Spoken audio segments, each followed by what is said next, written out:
So here's a competition for you, a little bit different to a cycle time challenge. Now you'll know if you watch our channels that on October the 29th, 30th and 31st we'll be here, and so will hundreds of other people at the FANUC Automation and Digitisation event. Now one of the solutions on show, or one of the products on show, will be one of the world's largest robots. In fact, a robot that takes a whopping payload of 2.3 tonnes. Now on that robot is going to be this.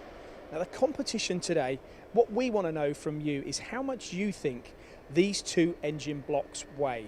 Put your guesses in the comments below, either on YouTube or on the social channels, to stand a chance of winning a Swarf and Chips goodie bag, and also something rather special if you turn up to FANUC from MTDCNC. But remember, you can register for the event via our website.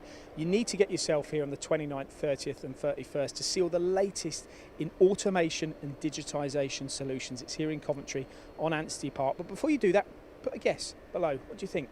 How much all of this, or these two engine blocks, weigh?